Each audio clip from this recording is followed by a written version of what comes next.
I think about the many, many times that you should have publicly flogged Jason Osborne and you never did. And I'm still confused as to why, Mr. Speaker. I don't understand. Well, we agree in a lot of things. Occasionally we have a difference of opinion, as any two people might. But you don't believe in public flogging? That's not your management style? Well, I know some people have asked for some type of a thing, like maybe put one of them things in where you had your head stuck on, and the stocks, right? Put them in the stocks. Yeah, exactly. back in the 1600s. And, we could probably use a couple of those out front. Well, I want to ask you about your management style as your time as speaker, is wrapping up here, and I want to talk to you about how you got into the House of Representatives in the first place. You lost a bet, you owed the mob a bunch of monies. I don't know what. Anyway, but before we get that, let's get some of the news out of the way. Obviously, the big news from the State House this week was Veto Day and the fact that a Republican governor had 7 vetoes overridden by a pretty solidly large Republican majority. And I think what jumped out at our readers at NHJournal.com was that it was overwhelming. Like there were votes where only 7 Republicans, 16 Republicans, 25 Republicans, voted to uphold the Republican governor's veto. So for people who don't understand what goes on in that crazy place you guys call the State House, what was that all about on Veto Day, Mr. Speaker? Well, I don't think it was any kind of a organized, revolt or anything of that nature. Right. We all pretty much knew that the 10-year highway plan was the most important thing that we were working on yesterday. And of course, I see that 24 senators voted for it, override. And right. I think 295 to 25 or something 25, like that. That's right. And which did surprise me a bit because everybody realized the importance of getting those projects done and right. continuing to repair our roads and bridges and do repaving and fix the intersections that needed fixing. That's so important to not only the cities and towns, but to the highways that right. all the tourists travel on. So I think that is why the numbers were so skewed that there was no question. We were gonna override the veto on that. Some of the other ones I was a little surprised that got overridden, but that was the main thing. And I think that the reason that she vetoed it was not the best reason in the world. Well, she says that she did not want to sign anything that was going to raise tolls on granite staters. And as you know, the bill as written didn't just impact people from out of state. If you're here in the state and you don't use a Easy Pass transponder, your tolls would go up as well. And so that's what she said. And it's part of her kind of macro message in this time where the politics is really shifting around. There's a lot going on. She wanted to be, I'm for cops and I hate tolls, taxes, and fees. And that's pretty much the Ayotte campaign right there. And you guys put her on the wrong side of it. Well, I think that you go to Massachusetts, you pay more. You go to Maine, you pay more. Connecticut, Rhode Island, you pay more. Vermont doesn't have any toll roads, so that right. doesn't fly over there. Last year I was in New York and I took a taxi from the airport to the hotel, right. And it was a set fee, and then they added the tolls in. The tolls were $38 going one way to get to the hotel. So we're talking about raising our tolls from $1 to $2. Right. So I think, let's be a little realistic here. I mean, I think the numbers are that'll bring in about $50 million a year. Right.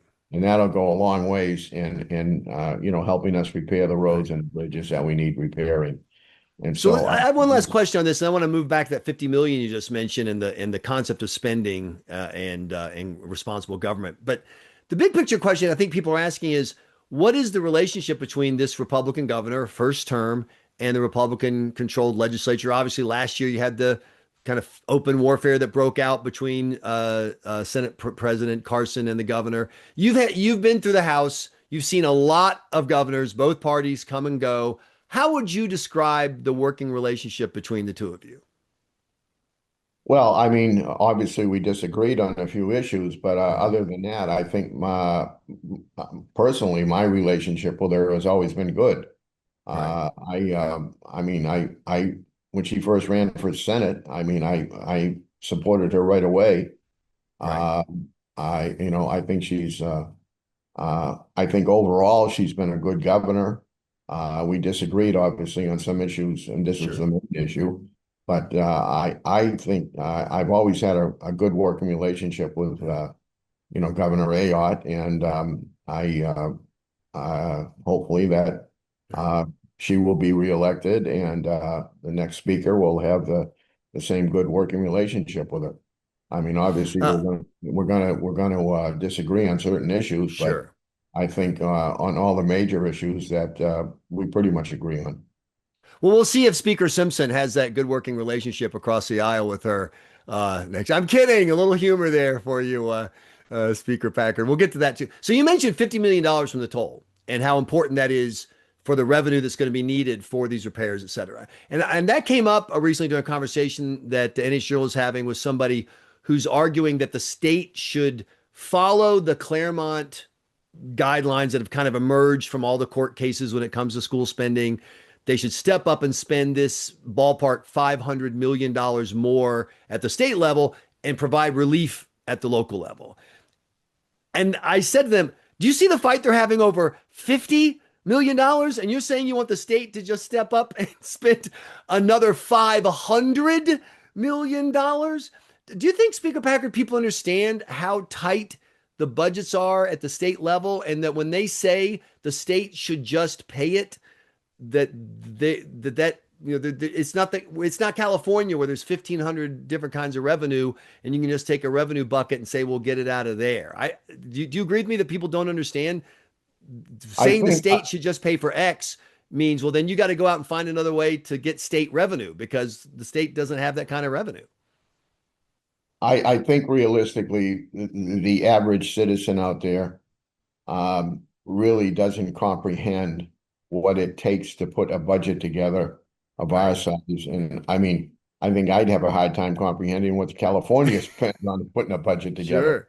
Sure. But our budget was what 16.3 billion, if I remember correctly. Right.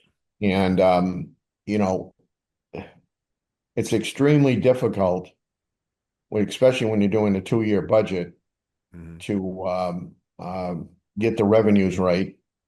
And you know, John Janigian is doing a hell of a job, advising us of what Right. what the estimated revenues would be. And of course, Norm Major, who was chairman of that committee for many, many years, he was up here every single day, looking over the numbers, and he was right on the money so many times Right. as to what the revenues would be. And I say John is doing a terrific job too. The whole Ways and Means Committee is doing a good job. So the But what if finance, someone threw a $500 million a year? That would be in a 2-year budget. That's an extra $1 billion. You just pointed out the whole it's shebang is only 16 billion. So we don't have it, and I think that's without raising massive amount of taxes, raising the profits tax, the business profits tax, the rooms and meals tax, and of course the Democrats want an income tax, even though they say they don't. We know they do. right, They want to bring back the interest and dividends tax, which right, we have no intention of doing. I mean, that I can't tell you how many people have come to me and said, "Thank you for doing that. That's what I right. live on." And Mhm. they were ready. A lot of them were ready to move out of state. And once we did that, they decided, well, we're going to stay here now. And so that's the people's money. We Mhm. can't just keep taxing and taxing and taxing. I mean, look, you just got to take some of the blue states. Look at California, what kind of a mess Right, they're in. New York, right. Massachusetts. I mean, people are flowing out of Massachusetts and coming to New Hampshire Mhm. because of the massive amount of money they tax people on down there. So that's not the answer. I mean, you always say, well, we need another $1 billion for the schools. We need another $1 billion for the roads. We need $1 billion for healthcare. Um, we the money tree we had in the backyard, we had to cut down because it ran out of money. So, realistically, Right, we go by the numbers. We go by what the Ways and Means gives us, and we have to prioritize. right. And I think our finance committee has done a heck of a job putting the budget together for the last 2 or 3 sessions. Actually, I mean, we really have a bunch of good people putting this budget Right. together, and they're putting it together knowing that this is what the figure is that they have to spend, and that's what they how they put the budget together. I mean, So, it's under like, your leadership, and obviously working with Republican governors, you've lowered the business taxes in New Hampshire. One of the complaints that businesses had is, hey, there's no sales tax. That our employees love that. There's no income tax. We all love that. But the business taxes in New Hampshire were among the highest in the country, and you guys have brought them down. You're yes, now getting the counter argument. Your good friend in the state senate, Cindy Rosenwald, says that you've killed revenue, that the state has gone backwards in revenue because you've cut business taxes. When you hear that argument, what's your response, Mr. Speaker? very simple. It's the people's money. It's not the state's money, and we're not going to continue to take an excessive amount of money for people for reasons that there is no reason to do it. This is the people's money. And just a little side note. One thing I get a real charge out of is that, well, the feds are giving us $1 million for this or $1 billion Right, for this, sure. and it's federal money. The federal government has no money. This is the people's money, and they don't seem to in Washington. They Right, don't seem to understand that this is the people's money, and we're the ones that are in charge of right. spending it properly. And that's what I believe we have done the last 3 budget cycles. We've spent it properly, and we've given it back to the people that give it to us. And we Right. make sure that we try and do everything we can is to let them keep as much as we can in their pockets, because they're going to go out and they're going to spend it. And it's their money. It's not Mhm. the government's money. It's their money. And I'm sorry, but the money tree down in Washington was cut down too. This is this is So, what this is what we have, and don't tell me right, it's federal money. It's the people's money that the federal government right. distributes. And the other thing that aggravates me more than anything is I use this as an analogy. We send $1 to Washington, we get Right. back about 80 cents, and there's Mhm. 5 mandates with it, Right. telling us how we have to spend the Sure. other 80 cents. And many times it doesn't benefit New Hampshire. We could, Mhm. if they gave it back to us in a lump sum, we could spend it and get a heck of a lot more done than with Right. the massive amount of mandates that the federal government puts on our money that we give to them and they give back to us. And also something else to point out about the business tax, as the Josiah Bartlett Center for Public Policy has shown again and again, using the state's data, business revenues have gone up as taxes have gone down because there's been more business activity. Could you have raised more money theoretically? Possibly. But the fact is, it is not a case that revenues have gone away. Revenues have gone up. And so that's where we are. I want to ask one last thing, and then we'll get to the Sherman Packard story. And that is, Isn't that amazing how that right. happens? When you reduce Mhm. taxes, you make more money. Right. Mhm.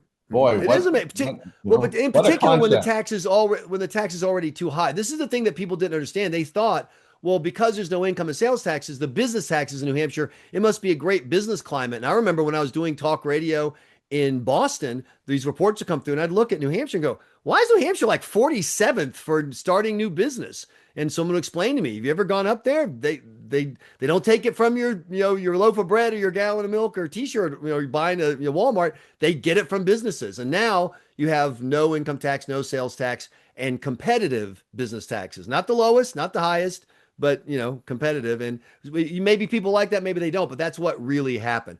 I know you must get this question all the time, as someone who's been involved in public policy here in New Hampshire for a long time. What happened to property taxes?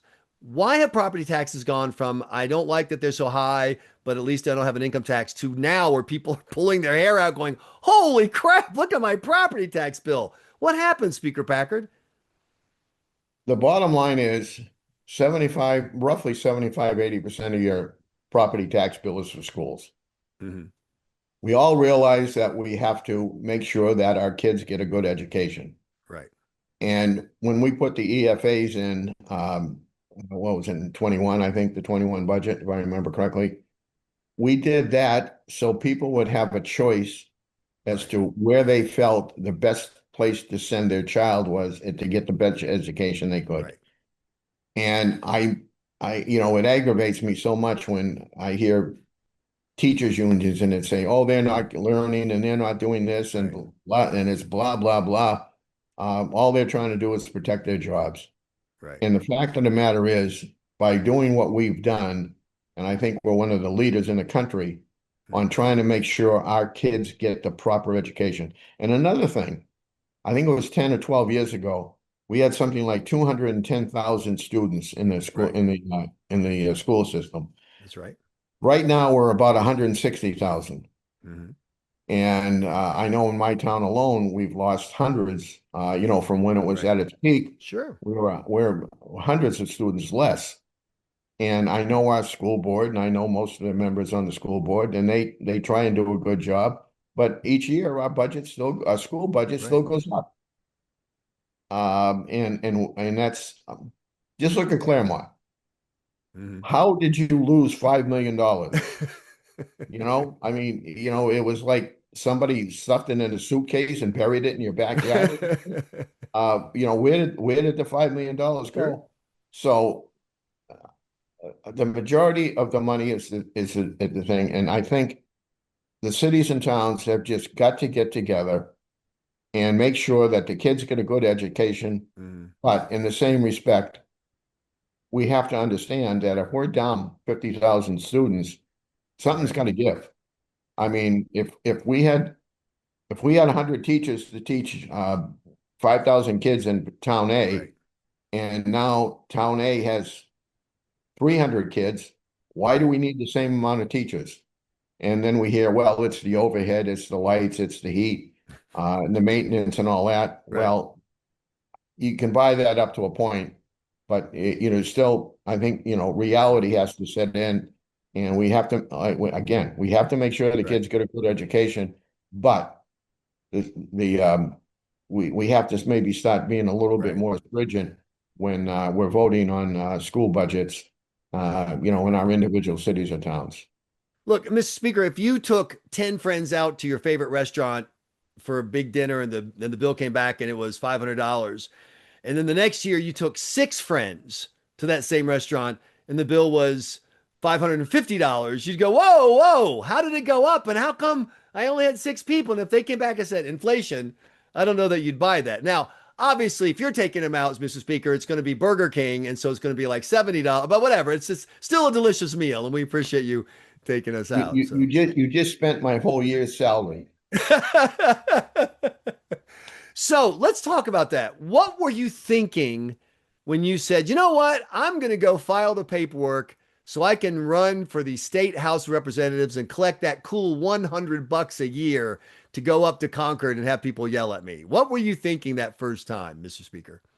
Well, the first time I got elected was 1990. And so I started my first year in 1991. Why Um, did you run? What made you decide to put your name on the ballot? in 1975, I started a organization called New Hampshire Motorcyclist Rights Organization. Okay. And, we were concentrating on motorcyclist rights and Right. safety. And for 15 years, I was a unpaid, I guess you could say, an unpaid lobbyist. I never Sure. got paid. I was a citizen lobbyist that went and Right. lobbied Concord for what we felt, the motorcyclists need. And I got to the point where after roughly 15 years, I said that I've done as much as I can on the outside. Now I got to walk through the door and, Okay. stand up and work on the inside. So that's was the main reason. Um, and I ended up after in my fourth term, I was chairman for 10 years. I Mhm. did 5 terms as chairman, and then I did one Chairman more of what? Bill Which O'Brien. committee? Which committee were you chairman? Transportation, Okay. Okay, transportation. I want to back. I want to back up. I know you want to celebrate your great triumphs, but do you remember the first time you knocked on someone's door and asked them to vote for you for state house? Do you remember that first campaign? I remember the first campaign. There was a minute amount of door knocking. I mean, I had to get my name out there, so Right. I did some mailings, and Oh, obviously okay. we did signs, and I went to every function in town I could, Sure. and so What was your campaign speech? Do you remember what you were telling the people when you go to the Rotary or the Kiwanis or whatever, what you were telling people? actually, no, I don't remember that. I really don't. Obviously, I probably concentrated on some of the issues at that time, Were you but nervous? Were you nervous talking in these groups, or um, had you done enough lobbying for the motorcycle group that you were kind of more comfortable? yeah, I was pretty comfortable. I mean, I don't know if we ever get totally comfortable, but I was fairly comfortable. I mean, because I'd been talking to, Right. the representatives up here for 15 years, Sure. and I developed a lot of friendships. And of course, I don't know if you know it, but my father was in the state senate in the I 50s, didn't know that. and he was senate president in 59 and 60. Wow. So Wow. I had a large background in Mhm. politics, and then in 1960 he ran for Congress himself, the first district, and he almost made it through the primary, but Right. the opponent was a person that had been in Congress for 20 years, and this ended up being his last term, and then he went to work for Louis Wyman. When Louis Wyman won, he was one of the Louis main people, Okay. and so I've been around What politics all my life. What did you learn about politics from your dad? Kind of how to do things, because it was a different era Sure. back then in the 50s and the 60s.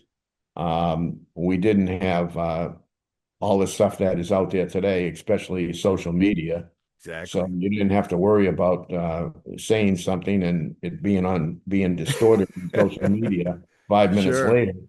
Yep. We had newspapers and that was about it.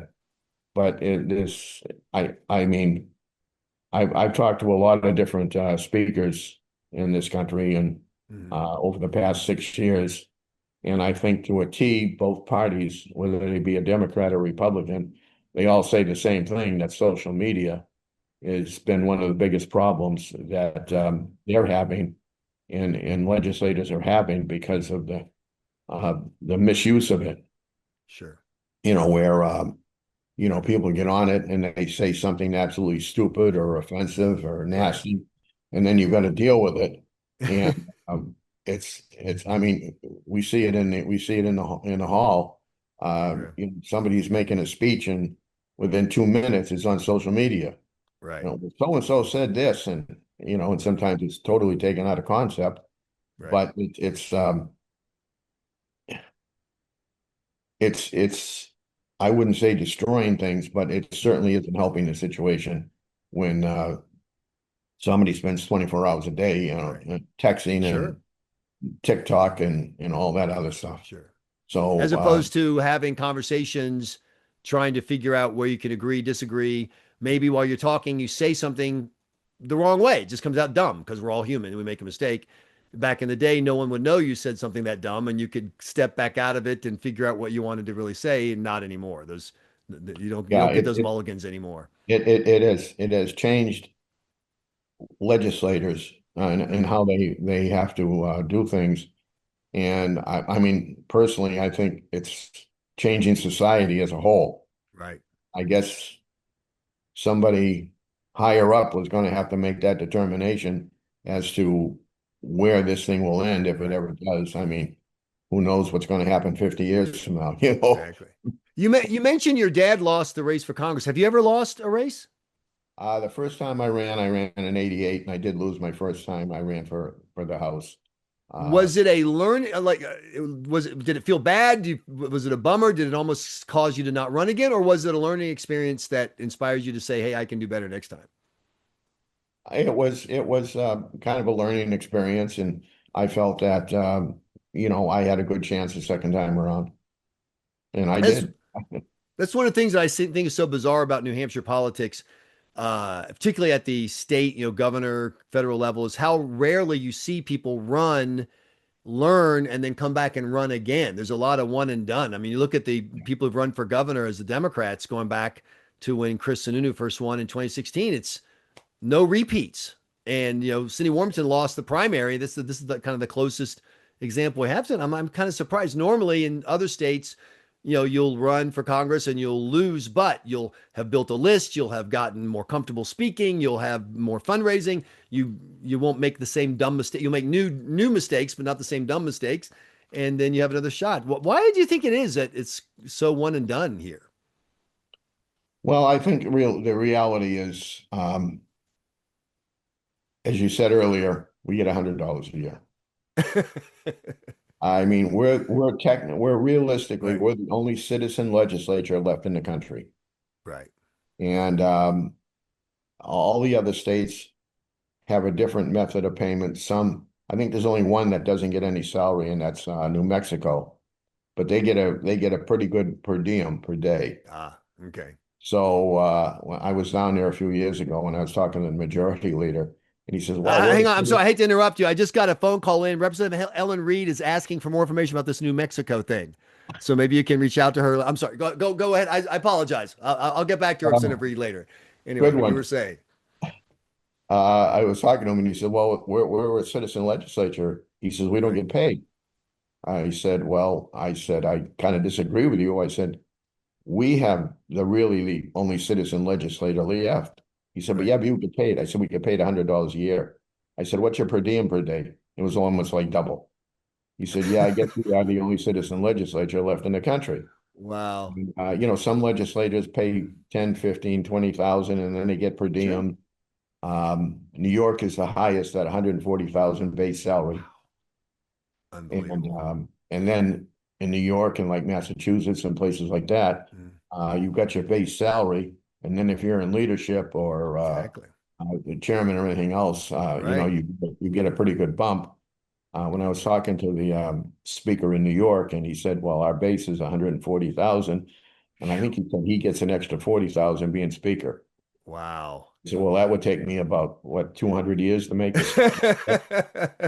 Uh, And in was Massachusetts, you get a bump if your brother's Whitey Bulger. So you got that advantage. So there's all kinds of advantage. Hey, we got to wrap up. I really appreciate your time, but I do want to ask you this.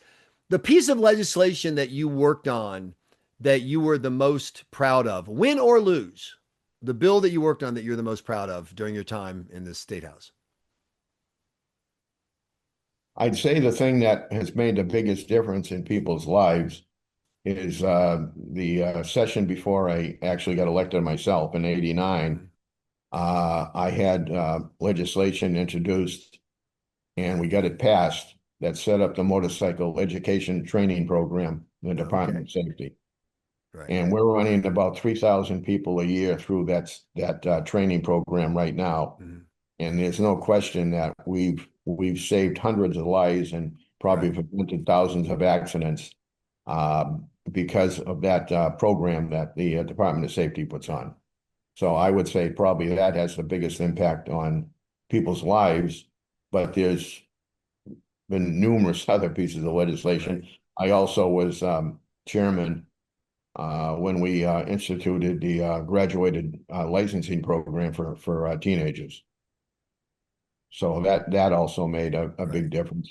But yeah, there's been a lot of things, but probably that education program has had the biggest impact as far as saving lives Mhm. and saving accidents. Is there a bill that you supported in the past that if you could, you'd go back and say, I don't think I want to, maybe I should have thought that one through a couple times. Oh, I'm sure there was, but I can't remember what it was. It's good Uh, for you. Never let someone else do the dirty work. And then this last question, since you're finishing up, obviously I'm not going to ask you to endorse someone for speaker, but please feel free if you'd like to. But I would like to know, other than yourself, Who do you think was the most effective speaker while you were in the state house? Either side of the aisle.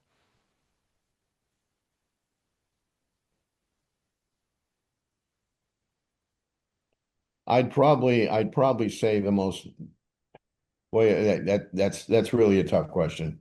Mhm. But um I had a lot of respect, and I think, they actually did tapes with her as Donna Sytek. Mhm. What made She her a good speaker? um Her knowledge of the system, her abilities to get things done. Mhm. Um I just think that she was a phenomenal speaker. Did you enjoy your time as Speaker of the House? I've enjoyed it tremendously. It's been a great honor, to have the speaker for 3 terms. But these have been probably the toughest 3 terms, I mean, almost any speaker has Right. ever had. I mean, I started out with COVID, Exactly. and I think some of the stuff we had to go through to COVID Yep. because of the amount of people we had. And then last session, on paper, I had, I think, a 2 vote margin, which Exactly. 400 people means you're pretty much dead even, Exactly. except on paper for, with 2 people. And this year here, it's just been this session here, it's just been very tough. Mhm. Um, I don't know why. I can't give you an answer as to why, but it's been very frustrating. Well, I will say that on occasion, those of us watching the house would look up and you looked less than happy behind the mic on a couple of times. But I will say, I think your greatest moment as speaker was when you were convinced Granite Claus to come visit the New Hampshire Journal Christmas party fundraiser, and we had a great time. And you were absolutely hilarious, and it was a lot of fun. And thank you also. You've been very helpful with New Hampshire Journal for helping us cover what you guys do. You've had an open door policy for information, something that your colleagues on the other side of the aisle have not, I'm sorry to say, had. You've helped us make sure we got the facts out, even when you didn't like what the facts were, because you understood we had to do our job. So thank you so much, Speaker of the House Sherman Packard. We appreciate your time here on the New Hampshire Journal podcast. All right. Thank you, Michael.